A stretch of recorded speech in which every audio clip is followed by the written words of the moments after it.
After you log into Tiro for the very first time, you'll need to give Tiro some information about you and your practice. To do that, go to the Preferences link at the bottom of the Tiro menu page. That's the one in the black on the left-hand side. You'll notice a couple of fields at the top of the page that you won't need to fill in straight away. First, there's a subscription field, which tells you a bit about your Tiro subscription and provides you a link to change your payment details. Second, you'll notice some password fields. If you ever want to change your password, this is where you do it. Underneath those are the fields that you do want to fill in. Many of these fields are optional, but at a bare minimum, you'll probably want to fill in these ones. ABN. It's a mandatory requirement that your ABN appear on invoices that you issue. Tiro will pick it up from here, so make sure that you enter it correctly. Chambers. Tiro will put this under your name on all correspondence, including emails, that it generates. Signature. Upload a scan of your signature so the cover letters and invoices have a signature on them. Don't forget that it is a requirement that an invoice or attached letter be signed by a barrister, so make sure you do this before you start issuing invoices.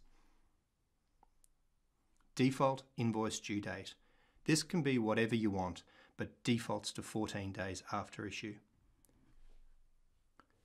Reply to email address. When Tiro sends out costs agreements and invoices on your behalf, it will make sure that any replies go to this address. It doesn't have to be the same address as the email address you logged into Tiro with.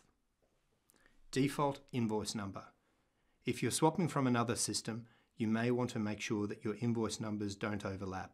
That's what this field's for. Default rates. These are not optional. You get a chance to set your rates for each brief, but a starting point for each costs agreement will be the rates that you set here. Hourly and daily rates are used throughout the system for calculating invoice values and estimating costs. Default matter rates. These are optional. These fields show up on costs agreement as your minimum rates for certain types of appearances. They aren't used in calculating invoice totals. They've been included to allow you to give some precision about your billing practices. Typically, a short matter rate would be 1 billable hour, an interlocutory hearing rate half a day or 5 hours, and a hearing rate is 1 full day. Payment details. This is a free-form text field which will show up on the bottom of invoices. Use it to set out details about how you'd like to be paid, including who to make checks out to and which account to deposit money into. Default special conditions. Tiro uses standardised costs agreements which meet the minimum requirements of the Legal Profession Act and uniform law.